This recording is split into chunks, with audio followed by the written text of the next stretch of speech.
আশীর্বাদ দিয়েছি।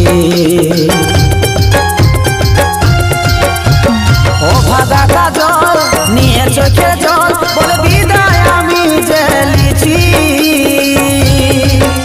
তোর জন্যে এই ব্যাগটা দিয়েছি।